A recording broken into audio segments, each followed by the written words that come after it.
మీకు తెలుసా అసలు అమృతం కోసం సముద్రాన్ని మదనం చేయాల్సిన పరిస్థితి ఎందుకు వచ్చిందో?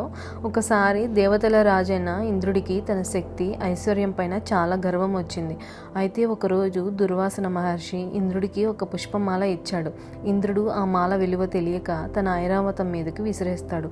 అది చూసిన దుర్వాస మహర్షి కోపంతో, నీ గర్వం వల్ల నీ శక్తి, నీ ఐశ్వర్యం అన్నీ నశిస్తాయని శపించాడు.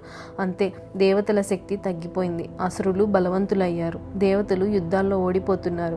దీనితో భయపడిన దేవతలు విష్ణువు దగ్గరకు వెళ్ళారు. విష్ణువు నేరుగా యుద్ధం చేయలేదు. ఆయన, మీ శక్తి తిరిగి రావాలంటే ఒక్కటే మార్గం, అది అమృతం అని అన్నాడు. కానీ అమృతం ఎక్కడ ఉంది? క్షీరసాగరంలో. అప్పుడు విష్ణువే ఆలోచించి, సముద్రం మదనం చేయాలి, అది ఒంటరిగా ఎవ్వరూ చేయలేరు, దేవతల బుద్ధి, అసురుల బలం కావాలి అని అన్నాడు. అందుకే దేవతలు, అసురులు కలిసి మందర పర్వతంతో క్షీరసాగరాన్ని మదనం చేయడం మొదలుపెట్టారు. అలా ఇంద్రుడి ద్వారా అమృతానికి పునాది పడింది.